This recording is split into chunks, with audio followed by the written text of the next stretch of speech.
तो भक्तों की कृपा से ही भगवान मिलते हैं। एक यहाँ घटना घटी जो आपको संजय बताएंगे। कौन सा उत्सव था प्रभुपाद जी की मूर्ति ने जो लीला की थी? बता दे सब। अभी आप ध्यान से सुनिए, ये जो विग्रह यहाँ स्थापित हैं कितने विलक्षण हैं। और ये मैं आपको इसलिए बता रहा हूँ कि इन्होंने कई लीलाएं की। आप इनके चरणों में श्रद्धा लाओ, जीवन को सफल बनाओ, ये मैं चाहता हूँ। कुछ वर्ष पहले राधाष्टमी का उत्सव था, तो एक रात पहले यहाँ पर पंजाब से, अमृतसर से फ्लावर डेकोरेशन वाले आए। उनका जो हेड था, मोहन नाम था उसका। तो उसने जब यह डेकोरेशन उसके आदमी रात को कर रहे थे, एक रात पहले, तो वो यहाँ पर अपने सामने अपने सारे आदमियों पर देख भी नजर रखे हुए था। अगले दिन सुबह मेरे पास पेमेंट लेने के लिए आया। शायद 16,000 या कुछ हजार रुपए की पेमेंट थी। मैंने उसको 1,000 रुपए कम दिए। उसने गिनती की है मेरे सामने नोट, कहते ये तो 1,000 कम है।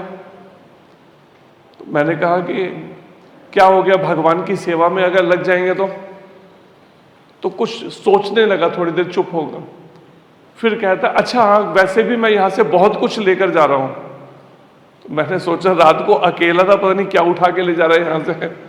मैंने पूछा भाई क्या लेके जा रहा है? कहता ये मत पूछिए।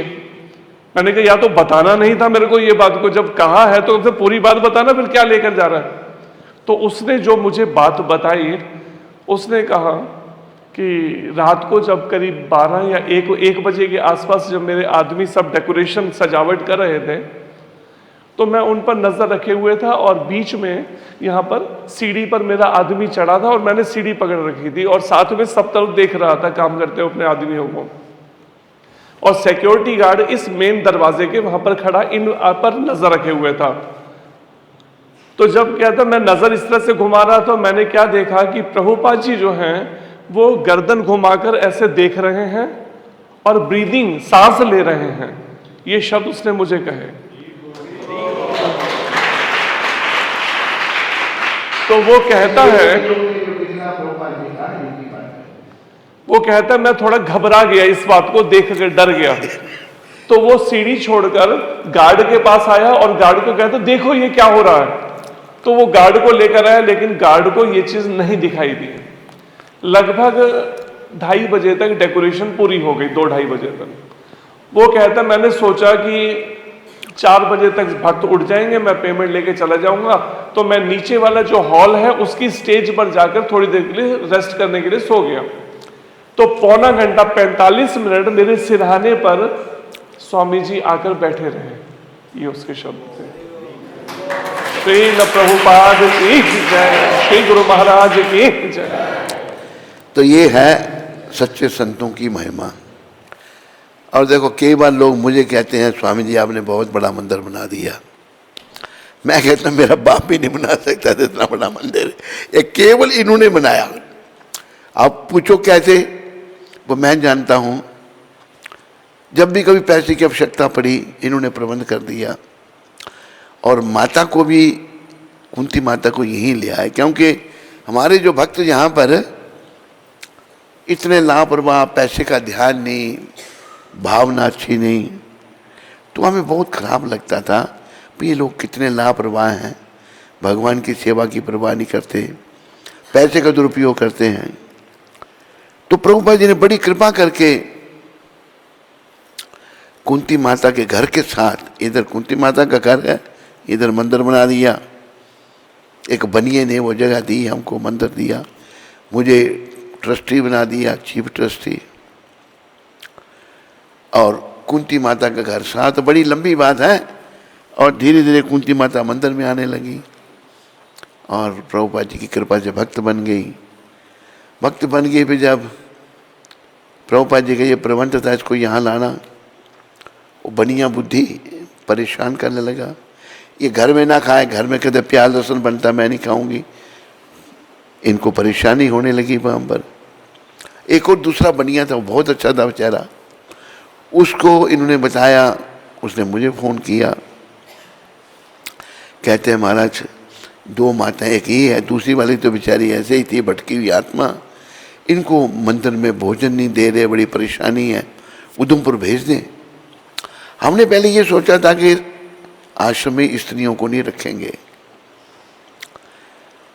ले आश्रम तो इनका है प्रभुपाद, नाम प्रभुपाद आश्रम, तो इनको परेशानी जब हो रही है तो मैं कैसे कहता कि मत भेजो, अंदर से प्रेरणा बुला लिया। तब इस मंदिर का निर्माण चल रहा था। कुंती माता आई और देखा हम बढ़ रहे थे।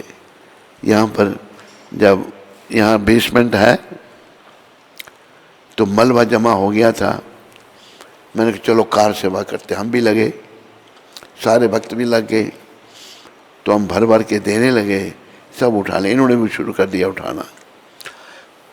इनका जब मैंने इंटरेस्ट देखा तो पहले जो प्रबंधक था वो भी नहीं है इधर, सर्वभौम तो नहीं है ना, सर्वभौम है, वो था, वो पहले एग्जीक्यूटिव इंजीनियर था, तो वो पहले प्रबंध देखते थे, लेकिन मंदिर कब्जे में था। जब इनका मैंने इंटरेस्ट देखा, दिलचस्पी देखी मंदिर, उसको मैंने पूछा भाई इनको अगर हम प्रबंधक बना दें, कहते हाँ हमारे बना दो। वो एग्जीक्यूटिव इंजीनियर रहा, इनको जब प्रबंधक बनाया तो 300 रुपया बैंक में छोड़ा उसने, बाकी सब साफ हो गया, खर्चे हो गए, जो भी किया। तो ये लगे काम करने में, एक एक पैसे का बचाव किया। तो ये सब इनकी कृपा से हुआ, प्रभुपाद जी की कृपा। और मैं यही आपसे बार बार ये कहता हूँ, ये विग्रह साक्षात है। और एक बात मैं इनकी और बताऊँ आपको, जम्मू में एक फ्रूट मर्चेंट है, संजय चला गया, क्या नाम है फ्रूट मर्चेंट का? अरोड़ा नहीं और है नाम उसका। वो फ्रूट मर्चेंट बड़ा फ्रूट देता मंदिर को, तो जो भक्त लेने के लिए जाता था उसके पास, वो फ्रूट मर्चेंट उसको कहता है भाई मेरे को एक संत दिखाई दिए सपने में। संत कौन थे? ये थे प्रभुपाद। और उसको कहा भाई तुम एक पेटी आलू बुखारा, जिसको अंग्रेजी में प्लम्स कहते हैं, उधमपुर भेज दो, और मेरा जन्मदिन आ रहा है, मैं वहाँ रहता हूँ। उसने भिजवाया। तो ये संकेत दिया कि मैं यहाँ बात कर रहा हूँ, इनका यहाँ वास है और इनकी कृपा से मंदिर बना है। जब ये नृसिंह भगवान पधारे, इन्होंने भी चमत्कार किए, दर्शन दिए माता को। बॉक्स में ये बंद थे, बॉक्स से निकले, चक्कर लगा कर सब ठीक हो रहा, फिर बॉक्स में चले गए। जैसे ये पधारे थे, भारत में आप जानते हैं कि जम्मू कश्मीर में उग्रवाद था, इनके पधारते ही यहाँ पर भूकंप लाया उन्होंने, जो POK में पाकिस्तान ऑक्युपाइड के, और उनके ट्रेनिंग कैंप समाप्त, उनके मदरसे समाप्त, कितने उग्रवादी मर गए, और तभी से उग्रवाद कम होने लगा। अभी तकरीबन नृसिंह देव की कृपा से समाप्त है।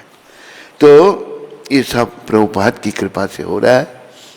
तो मेरी आप सबसे, हमसे दीक्षित हैं या नहीं दीक्षा लेने वाले हैं, यही कहूँगा कि प्रभुपाद के चरणों में श्रद्धा रखो। ये ऐसे संत हैं, आज भी मदद करते हैं, आज भी सहयोग करते हैं। हाँ भाई इनकी शरण में तो आना पड़ेगा, हृदय से प्रार्थना करनी पड़ेगी। इन्होंने एक लीला यहाँ पर और की। एक व्यक्ति यहाँ पर आया, उससे हम हरिद्वार में जगह ले रहे थे, तो यहाँ आया बहुत बड़ा सेठ अमृतसर का। तो तब ये मंदिर नहीं बना था, जो साइड में देख रहे हैं उसके ऊपर टीन की छत थी, और वहाँ हाल बना के शुरू किया था कार्यक्रम, जो नीचे देख रहे हैं। तो जब सुबह मंगल आरती ऊपर सोता था, गेस्ट हाउस बना था छोटा सा। एक दिन मुझे कहता है स्वामी जी मैं घर तो 8 बजे उठता था, यहाँ मेरी 4 बजे ही नींद खुल जाती है। बड़ा मोटा था वो, उसका बड़ा भारी शरीर। कहते जब मैं मंदिर में आता हूँ तो खुद नाचता हूँ, मेरा सारा शरीर नाचता है। पत्नी को लाया, पत्नी कहती मुझे तो वृंदावन दिख रहा है यहाँ पर, इतना सुंदर। तो उसकी श्रद्धा हो गई। यहाँ पर भाटिया था अमृतसर का, उसकी पुत्र वधू बच्चे को जन्म देने वाली थी।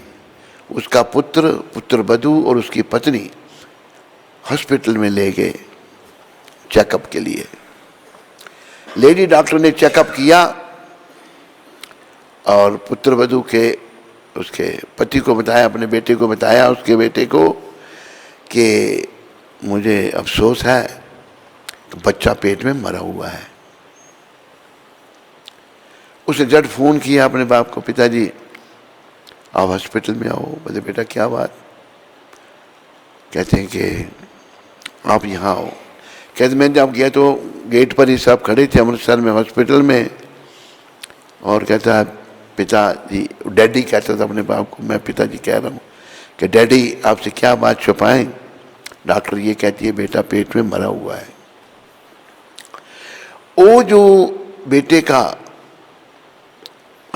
जो होने वाला अपना बेटा जो पेट में था, उसके बाप का वो बाप दादा, कैसे हमारा झट ध्यान उधमपुर की तरफ गया।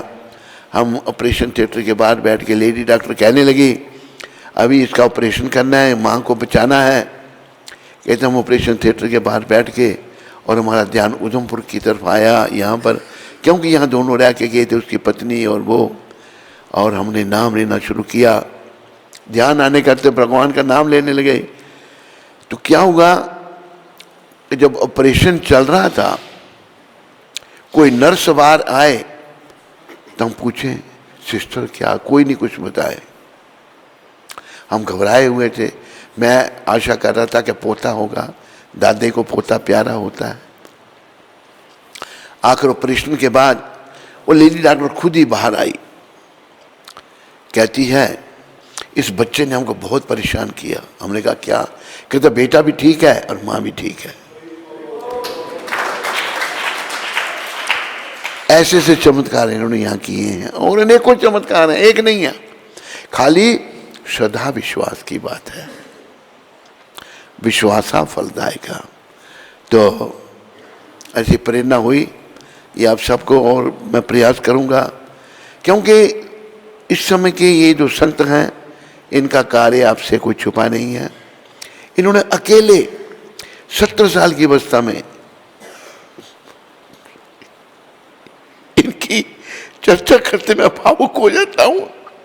समुद्री जहाज में गए, जहाज के लिए पैसे नहीं थे, हवाई जहाज के लिए, लेकिन कृष्ण की सेवा में लगे रहे। 2 हार्ट अटैक हो गए। आपको क्यों? भक्तों को भगवान परीक्षा लेते हैं अपने भक्तों की। किसी भी हालत में मेरे भक्त मेरी सेवा नहीं छोड़ते। जैसे प्रहलाद जी को मारा जा रहा है, वो छोड़ रहे हैं सेवा, नहीं छोड़ रहे।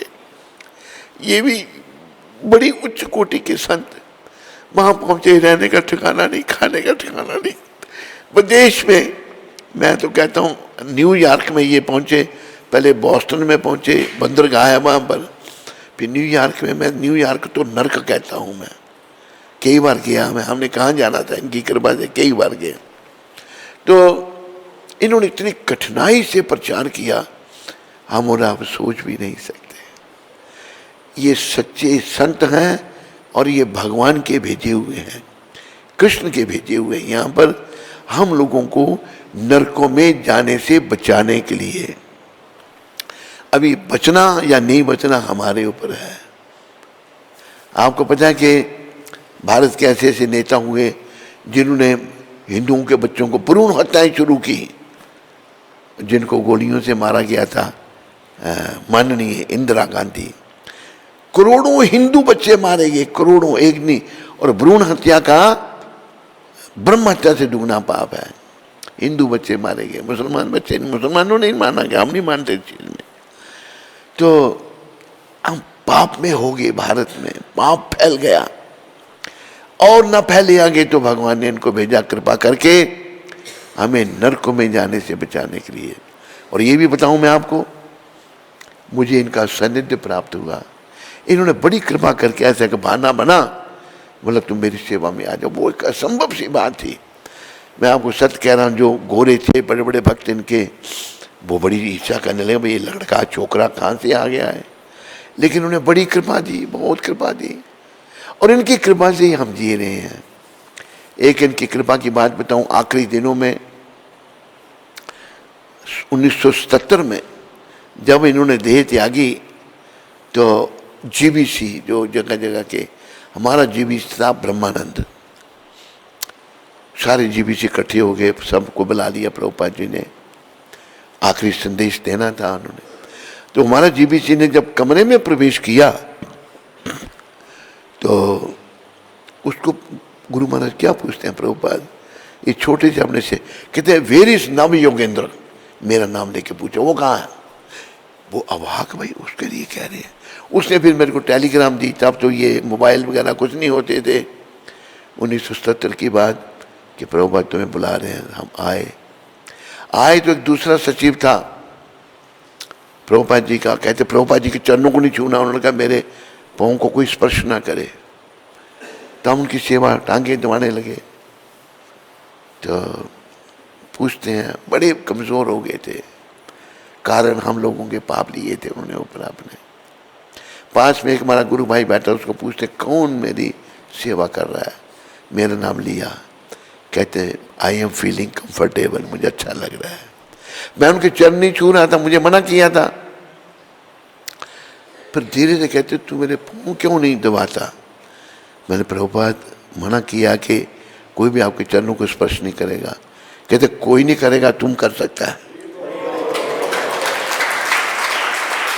आज उनकी कृपा का फलस्वरूप मैं देख रहा हूं, हम एक तुच्छ जीव हैं, इतना बड़ा मंदिर दे दिया उन्होंने, बड़ी लीलाएं आज भी कर रहे हैं। यहाँ जम्मू कश्मीर को इन्होंने बचाया, यहाँ उग्रवाद इतना फैल चुका था, और इनकी कृपा से हम आपको बताएं, हम गुजरात में थे, इनकी प्रेरणा हुई मोदी को जाके मिलो, मोदी को हम मिले, मेरे साथ ये संजय था जिसने बताया आपको, एक और भक्त था।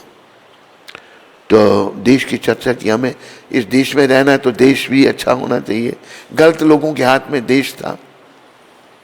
चर्चा हुई, इनसे भी बातचीत हुई, तो मोदी जी कहते हैं, तब वो मुख्यमंत्री थे, वो कहते हैं कि मुझे आशीर्वाद दो, ये 2012 की बात है, 2012, कि आप आशीर्वाद दो कि मैं भारत ये विधानसभा के इलेक्शन जीत जाऊं। इनकी प्रेरणा से मेरे हृदय से निकला, मैंने कहा हमारी हृदय से ये इच्छा है कि आप भारत के प्रधानमंत्री बनो। 2012 में इनको कहा, 2014 में बन गए, और बनने के 16 मई को बने थे, 19 मई को पत्र लिखा मेरे को। पत्र कोई भी देखना चाहे देखो, बड़ा सुंदर पत्र लिखा कि जितनी जीत भाजपा और एनडीए की है उतनी ही आपकी भी है, और बड़ा अपने देश के लिए बड़ा सुंदर पत्र लिखा। मैं चाहूँगा कुंज बिहारी जी जरूर पढ़ें, उस पत्र को देखें। तो ये सब इनकी कृपा से हो रहा है, प्रभुपाद जी की कृपा से। ये भारत को बचाने के लिए आए हैं, सब इनके चरणों में श्रद्धा रखो। एक मैं आपको और इनके नाम की बात बता दूं, आज मैं इसलिए बता रहा हूं क्योंकि हमारे जो लीला के जो मुखिया हैं वो जा रहे हैं। आज की लीला आखिरी लीला है, और आप सुबह इनको नहीं देखो, रातों रात ये चले जाएंगे कि दूसरी जगह भी लीला करनी है इन्होंने।